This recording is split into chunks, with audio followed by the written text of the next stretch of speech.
반갑습니다. 네, 오늘은 그 5주차, 5주차 수업을 이제 진행하도록 하겠습니다.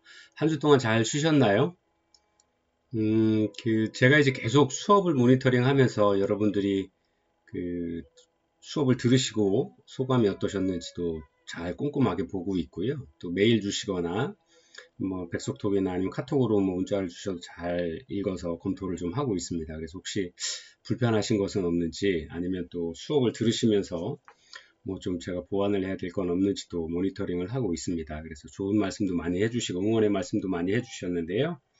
혹시 수업을 들으시다가 불편하거나 아니면 또 필요한 것들, 그 다음에 또 수업을 듣다가 궁금증이 생기시는 것들은 제게 카톡을 주시든 뭐 백석톡을 주시든 메일을 주시든 주시면 제가 성의껏 잘 필요한 자료들이 있으면 조사를 하고 또 알고 있는 것들은 바로바로 말씀을 좀 답글을 드려서 의문을 해소할 수 있도록 좀 하도록 하겠습니다. 그리고 아직까지 이제 제가 지금 5주차 녹음을 하고 있는 게 지금 오늘이 3월 18일인데요.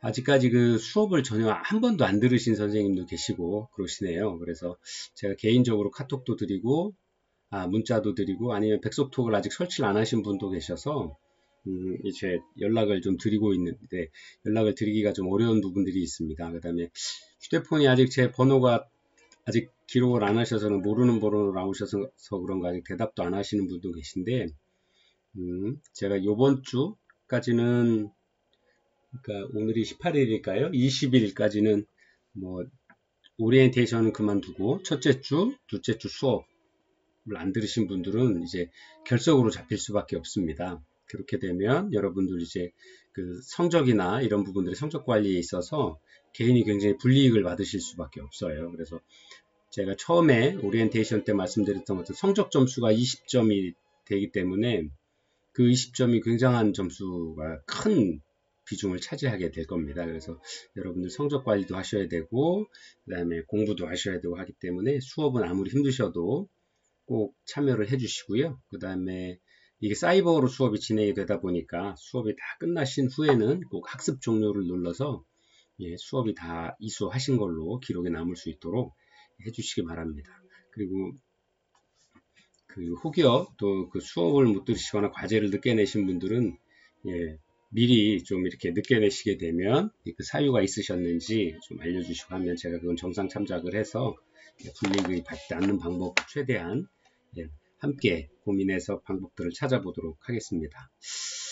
자, 지난 시간까지요. 저희는 자원봉사, 사회복지와 자원봉사에 대해서 한번 공부를 해왔습니다. 그래서 사회복지에서의 자원봉사는 어떤 걸 의미하는지, 그 다음에 선행과 자원봉사는 다르다라는 부분들을 좀 구별할 수 있도록 설명을 좀 드렸었고요.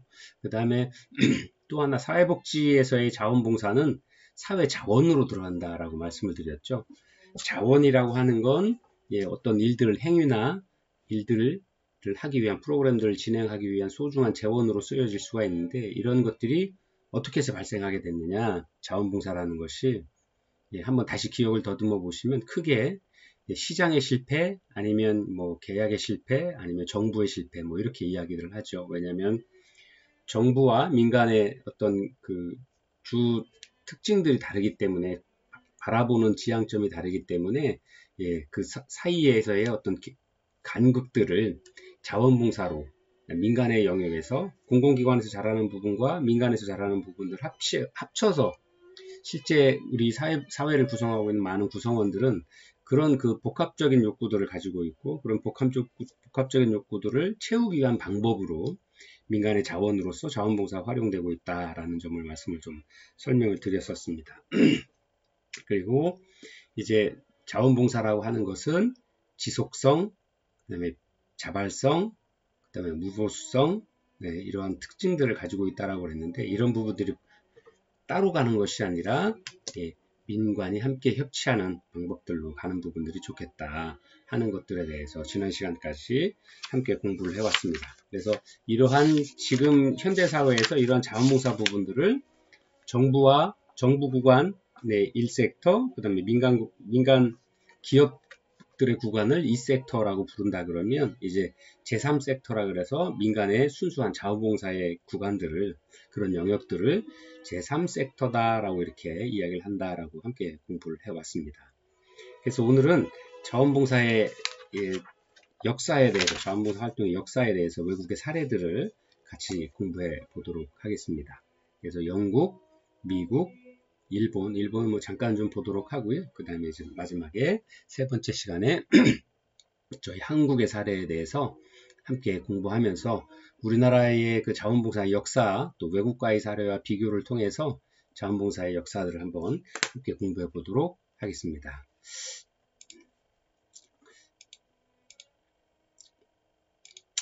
네, 한국과 자, 자원봉사의 역사는 저희가 왜 공부를 하게 될까요? 역사라고 하는 게 뭐죠? 우리가 흘러서 살아온 우리 선대 때부터 현재 지금까지 그 다음에 앞으로 우리 미래 세대들이 함께 살아가는 그 과정들이 다 역사라고 할 수 있겠죠. 모든 학문에서 역사를 바라보는 것도 굉장히 중요합니다. 그 다음에 저희가 논문을 쓴다 그래도 선생님들께서 어떤 보고서를 쓰거나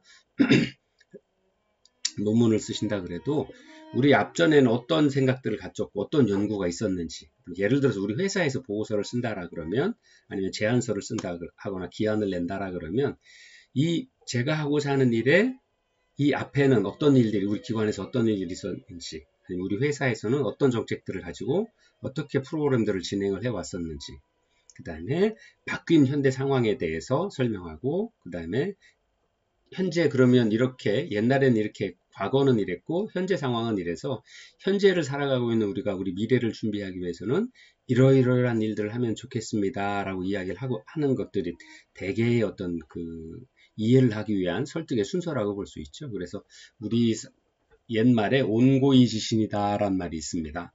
옛 것을 알므로써 새로운 것들을 배워나간다 라는 이야기죠. 새로운 것들을 준비할 수 있다라는 이야기죠. 그래서 역사는 아주 굉장히 중요한 의미를 가지고 있다 이렇게 생각을 합니다. 그래서 자원봉사의 역사를 연구하고 공부하는 건 과거의 유산을 계승하고 이전에 했었던 실수들을 반복하지 않기 위해서 하는 겁니다. 그래서 간접 경험을 통해서 우리가 책을 읽거나 역사를 공부함으로써 간접 경험을 할 수 있는 거죠. 네, 그래서 그러한 것들을 통해서 실수를 반복하고 에러를 줄일 수가 있는 거죠. 그 다음에 오늘의 현상들을 오늘 우리 사회를 살아가고 있는 우리 사회의 현상들을 심도 있게 파악할 수 있고 다각적인 시각으로 파악을 할 수 있는 눈을 키울 수 있습니다. 그래서 이러한 것들을 통해서 앞으로 나아갈 방향들을 제시할 수 있기 때문에 죄송합니다. 그래서 제시할 수 있기 때문에 이러한 공부를 하게 되고 또 그걸 아주 중요하게 생각을 하게 됩니다.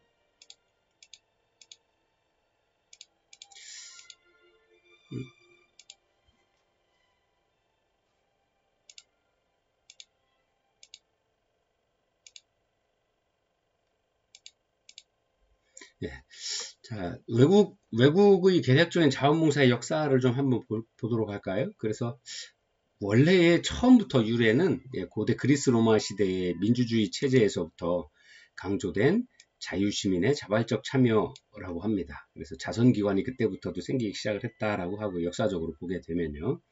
또 기독교 문화에서는 자선에 어울린 자선이라는 게 체리티라고 저희가 얘기하는데 조금 이따 공부하시게 될 COS나 자선조직협회나 이런 거 할 때도 그 C가 바로 체리티의 C입니다. 그래서 자선보험사의 어원인 차리타스의 의미가 기독교의 사랑이라는 뜻에서 유래된 말이라고 합니다. 그래서 기독교에 공인된 그 다음에 중세에서 오늘에 이르기까지 종교를 통해서 기독교 문화 속에 들어있는 그런 어떤 사랑이란 자선이란 뜻이 지금까지 이어져 오고 있다라는 거고요. 그 기반에 깔려 있다라는 거고요. 근대 이후에는 부르주아, 즉 자본가 계급이 출현함과 동시에 노블리스 오블레제라는 사상과 시민사회의 성립에 따른 성숙한 시민의식으로서 자원봉사에 대한 역사들이 자리매김하게 되었습니다. 노블리스 오블리지라는 게 이제 요즘 이제 굉장히 큰 화두가 되고 있죠. 가진 자본가들이 자본가의 역할들을 충분히 해야 된다. 사회공헌을 위해서. 왜? 사회는 함께 살아가는 거기 때문에 모든 공동체 사회를 구성하고 있기 때문에 함께 행복한, 더불어 행복한 사회를 만들어가는 데 필요하다라고 그러죠. 요즘에 우린 뭐라고 그러죠? 예, 지속 가능한 발전, 그 다음에 함께 살아가는 공동체 사회라는 것들을 많이 강조를 하게 되죠.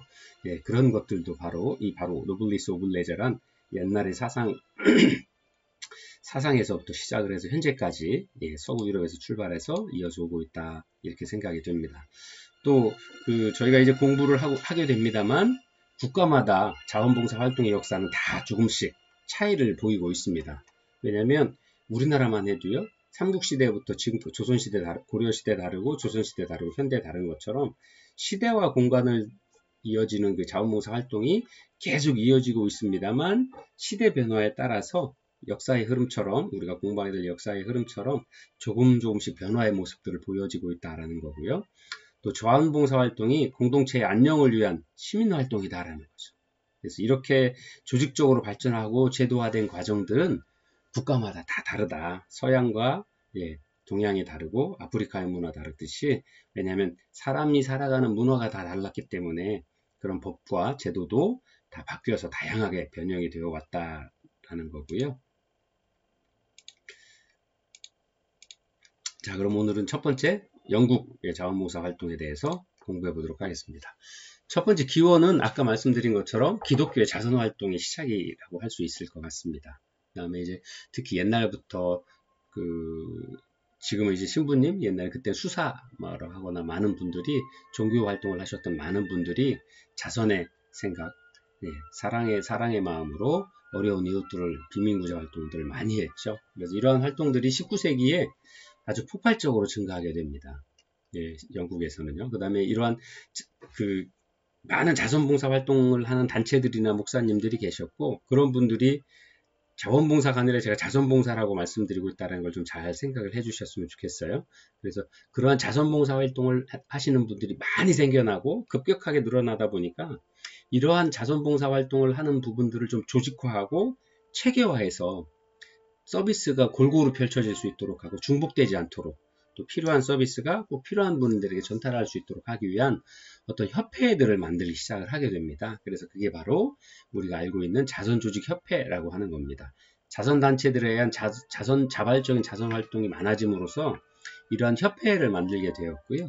이러한 협회가 이제 그러한 클라이언트, 지금 이야기하는 빈민층들에 대한 구제를 했죠. 근데 이때 이때는 초기여서 자원봉사를 해서 도와줄 수 있는 사람, 그 다음에 자원봉사를 도움을 받음으로써 정상적으로 건강한 삶을 살 수 있는 사람들은 도와주고, 그렇지 않은 분들에 대해서는 정부에서 운영하는 집단 강제 시설에 이주하거나 하는 그런 식의 차이를 보였습니다. 근데 왜 그렇게 되냐면 그때만 해도 우리 사회복지 역사에서도 이제 차후에 여러분들께서 공부를 하시겠지만 빈곤의 이유를 개인의 이유라고 생각을 했거든요. 사회 공동체의 어떤 구조적 결함에서 오는 결함이 그 문제다라고 생각하지 않고, 가난하고 빈곤한 이유는 개인이 문제다라는 거예요. 개인이 일을 열심히 하지 않고, 아니면 나태하거나 게으르거나, 공부하라고 할 때 공부하지 않거나, 아니면 다른 사람들은 열심히 노는데 개미와 배짱이에서처럼 개미처럼 일을 열심히 안 하기 때문에, 그래서 너는 가난하다, 개인적인 이유다 라고 이렇게 생각을 하고 있던 사회적인 풍조가 있던 시기였습니다. 그래서 그러한 시기여서 이제 자선조직협회를 만들면서 그런 어떤 도움을 받으실 클라이언트들에 대한 구분을 하기 시작을 했다. 그래서 이게 이제 나중에 개별 사회사업으로 발전을 하게 되는 계기가 되고요. 또 두 번째가 자원봉사 활동의 정착 계기를 마련하게 됩니다. 인보관 운동이라고 하는데요. 이제 나중에 이제 공부를 하겠습니다만, 인보관 운동은 우리가 세틀먼트 하우스라고 그래서 영국에 처음에 만들어진 토인비 홀이라고 하는 겁니다. 그래서 토인비 홀은 토인비라는 분이 기념하기 위해서 만든 건데, 이 토인비라는 분은 19세기에 영국의 유명한 경제학자였습니다.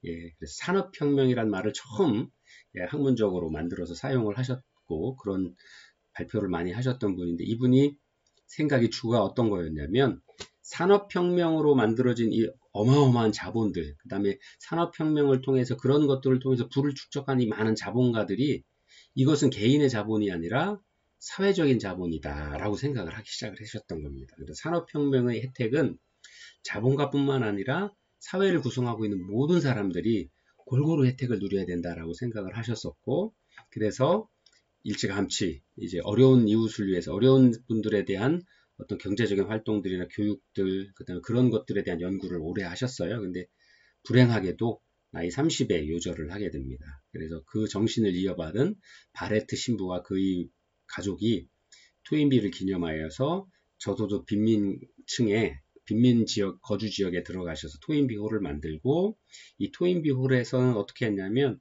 사람을 구별하지 않고 돈이 없어서 학교를 가지 못하는 사람, 그 다음에 직업을 구하지 못하는 사람, 직업 훈련을 받지 못한 사람들에 대해서 교육들을 해주고 또 가르치기도 하고, 예, 교육과 그 다음에 생계도 좀 도와드리고, 그 다음에 그렇게 많은 대학인들이나 전문 지식인들이 빈민 거주 지역에 들어가서 함께 거주하면서 그 사람들의 사회를, 살고 있는 주변 사회 환경들을 변화를 유도하기 위한 활동들을 했죠. 마치 우리나라 80년대 서울대생들이 아니면 명문대생들이 그 뭐죠, 산업 현장에 들어가서 노동운동하고 뭐 이런 것처럼 그런 활동들의 최초가 바로 인보관 운동이다라고 이야기를 할 수 있습니다. 그래서 이런 자원봉사 활동의 정착 계기를 마련하게 된 계기가 되었고요. 이후에 이러한 과정들을 거쳐서 복지국가 시대가 로 변화를 일어나오게 되죠. 이러한 과정들을 거쳐서 복지국가 시대가 되면서 국가가 사회복지 서비스의 제1선이다. 모든 국민에 대한 기초생활에 대한 보장은 국가가 해야 된다. 어떻게? 법과 제도를 통해서. 예. 그 다음에 그러한 법과 제도를 통해서 사회복지 서비스를 만들어줘야 된다라고 하죠. 대표적인 게 뭐죠? 예, 저희 4대 보험도 들 수 있죠. 예. 여러분들 직장 다니시면 다 4대 보험 들어서 개인의 노후와 건강을 위한 질병에 대한 부조 제도와 이런 것들을 다 하죠. 또 직장에서 산재를 당하시거나 해도 걱정 없이 치료를 받고 이제 다시 일상으로 돌아오실 수 있도록 하는 그런 여러 가지 법과 제도들이 바로 이제 우리가 이야기하는 사회복지 서비스의 제1선이다라고 이야기를 드릴 수 있을 것 같고요. 또 자원봉사 활동은 보완작용에 머무른다는 인식이 형성되기 시작했던 시기입니다. 또 자원봉사 활동은 국민보건 서비스 제도를 중심으로 전개되는 지방자치단체의 사회복지 서비스 영역에 포함되어 가는 과정으로 진행되기 시작을 합니다.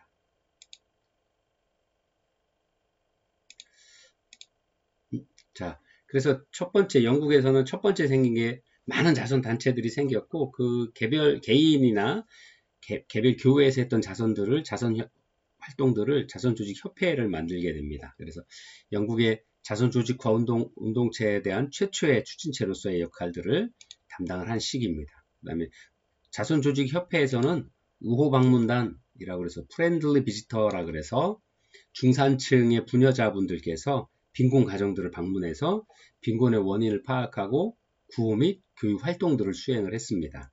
예, 이분들이 이제 나중에 사회복지 역사에서 보면 개별 사회사업의 전문가 집단으로 들어가게 되는 거죠. 사례 조사도 하고 사례 관리를 하는 케이스 매니지먼트의 최초의 역사적인 기원들을 가지고 있습니다. 그 다음에 우리나라의 전파대에서는 지역사회 조직과 사회복지 전문성의 실천적 그리고 학문적인 기초를 닦게 되는 계기가 됩니다. 그러나 자선조직협회에서의 한계도 분명히 있는데요. 빈곤의 원인을 개인적인 결함으로 인식해서 도덕적 교화의 대상으로만 삼았다라는 거죠. 아까 말씀드린 것처럼 이분을 도와드리면 우리 교회에 잘 나오실 수 있고 교회에도 성실하게 나오시고 또 앞으로도 열심히 살으려고 하는 의지가 가득하다라고 그러면 교육도 하고 여러 가지 도움의 정책들을 주셨었는데, 그렇지 않고 아까 말씀드린 개인적인 원인으로 저 사람은 나태하고 교회에도 나오지 않고 이런 사람이어서 도움을 줘봐야 별 의미가 없어 라고 판단이 되면 국가에서 하는 공공 교정시설이나 그런 데서 집단으로 관리를 하는, 그때만 해도 그런 어떤 시설들이 있어서 그런 쪽으로 하게 된 거죠. 그래서 그러한 한계를 가질 수밖에 없었다라고 설명을 하고 있고요. 두 번째가 세틀먼트 운동입니다. 우리나라 말로 이제 인보관이다라고 이야기를 하는데요. 토인비홀이 런던에 처음 만들어지기 시작을 했습니다. 1884년에 아까 말씀드린 바네트 신부와 그 아내에 의해서 토인비홀을 처음으로 만들었고요. 활동 주체는 거의 다 지식인들이었습니다. 그 중에서도 많은 대학생들이 직접 빈민 지역에 들어가서 빈민들과 함께 다양한 교육과 빈곤 퇴치 활동들을 전개를 했습니다. 그래서 나중에는 지역사회사업으로 발전하게 되는 계기를 만들어냅니다. 자선조직협회는 개별사회사업, 세틀먼트, 인보관운동은 지역사회개발운동이 시초가 되는 거죠.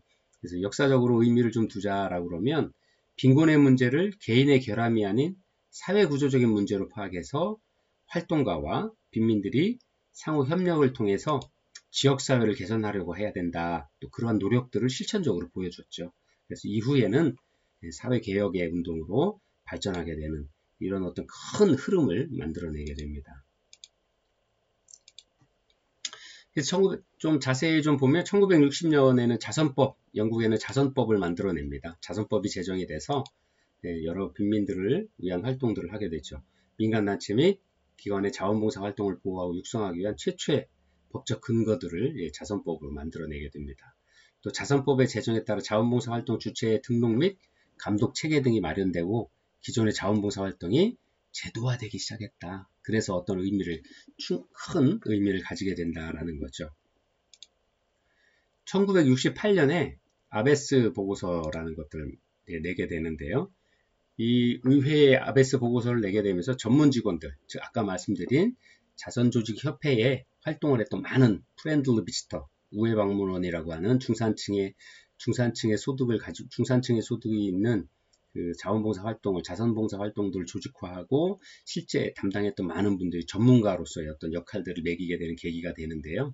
이래서 전문 직원의 서비스를 보완하고 이 사회 서비스를 통합하기 위해서 자원봉사의 참여가 절대적으로 필요하고 이를 위해서 자원봉사자의 증강, 훈련, 원조에 대한 실천적인 전문가의 표준이 필요하다라고 합니다. 그래서 이때부터 자선이 아닌 자원봉사에 대한 필요성을 이해하고 이 자원봉사에 대한 자격을 주기 위해서 그들의 전문성을 키워주기 위해서 자원봉사자를 훈련하고 그 사람 홍보해서 자원봉사자를 더 모으고 또 그렇게 해서 우리 사회의 사회복지의 국가에서 시행하고 있는 사회복지의 그 틈새들을 메우기 위한 자리를 제3섹터로서의 자원봉사자들의 자리를 좀 확보하기 위해서 전문성을 확보하기 위한 방법으로 그런 것들이 필요하다라는 것들을 강조한 보고서가 바로 최초의 보고서가 이 아베스 보고서다 이렇게 이해하시면 되겠고요.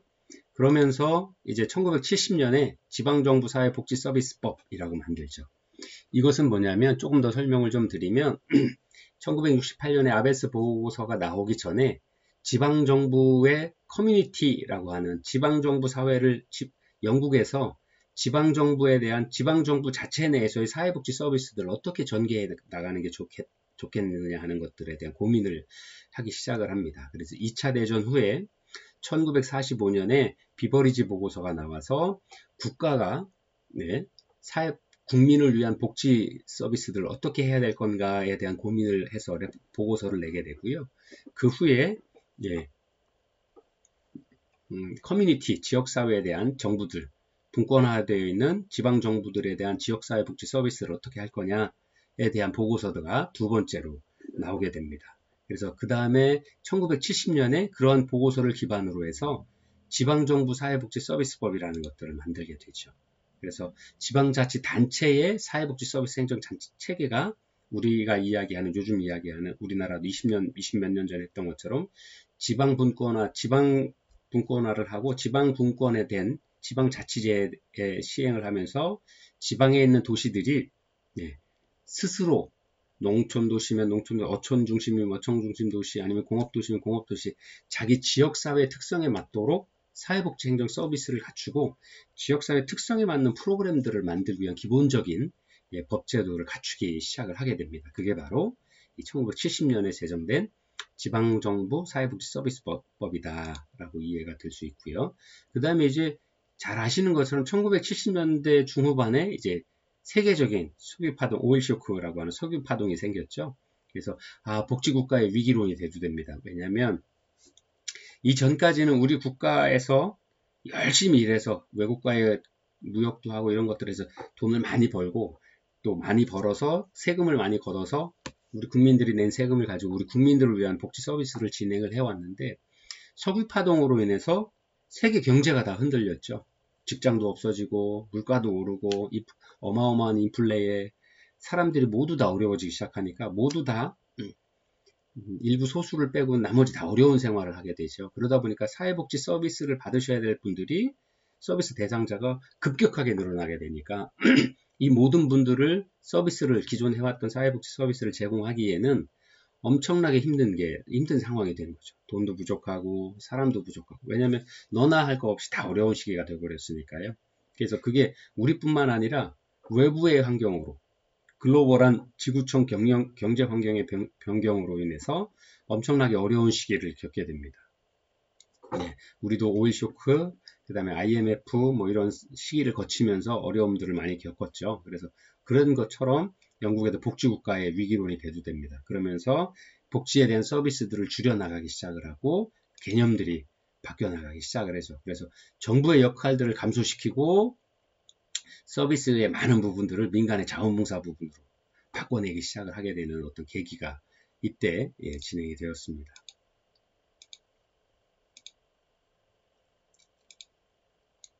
그 다음에 1992년에 자선법을 좀 개정을 했어요. 그래서 세금공제 등 자원봉사 활동 진흥을 위한 다양한 법안들을 만들어냈죠. 그래서 우리도 지금 이렇게 하고 있죠. 예를 들어서 자원봉사를 위한 어떤 기금이나 비영리 기관에 법인이나 개인이 아니면 정치에 관련돼서 헌금을 자선을 위해서 기금을 내게 되면 자기가 낼 세금에서 다 공제하도록 세액을 공제해 줄 수 있는 방법들로 이렇게 법안들이 되어 있죠. 그래서 그러한 방법들이 이제 영국에서 이렇게 자선법을 개정을 해서 그런 것들을 만들었고요. 그 다음에 새로운 자원봉사기관들을 많이 설립을 하게 되는 계기들이 만들어지게 됩니다. 그 다음에 1997년에 신노동당 정부가 들어서고요. 이때에 자원봉사 활동을 청년들의 자원봉사 활동을 장려하는 전국적인 시도, 노인과 흑인 및 소수민족들에 대해서 초점을 맞춘 정책들을 펴기 시작을 합니다. 그래서 그 전에는 거의 젊은 아이들 아니면 열심히 일하고 있는 사람들에 대한 서비스가 주였다라 그러면 그 다음에 국민 대다수에 대한 거에서 어떻게 특정된 서비스라기보다는 국민에 대한 서비스 개념이 높았다라 그러면 이때부터 흑인 및 소수민족들에게도 그들의 욕구를 맞출 수 있는 어떤 정책들을 펴기 위한 노력들을 해 나가기 시작을 하게 되었습니다. 자, 이러한 역사적인 흐름들을 한번 쭉 보게 되면서 영국의 이제 자원봉사 활동의 주요 조직 현황들을 한번 보게 되면요. 첫 번째가 전국 자원봉사 센터 연합회입니다. 영국에서 가장 규모가 큰 조직이고요. 자원봉사 활동들을 하기 위한 여러 가지 일들을 합니다. 그래서 정부 보조금을 약 80%, 그 다음에 기타 기업이나 수익 사업들을 통해서 이런 활동들을 하고 있다라고 합니다. 두 번째가 자원봉사 단체협의회라는 단체가 있다라고 하네요. 전국 최대의 자원봉사 단체협의회입니다. 그 다음에 이런 단체들에서는 정부 정책에 대한 결정에 대해서 자문하고 건의하고 자원봉사자에 대한 그 단체를 컨설팅하거나 교육도를 담당을 하고 있다라고 합니다. 그다음 세 번째가 영국 자원봉사 센터입니다. 자원봉사 조직을 총괄하는 민간 독립기구라고 합니다.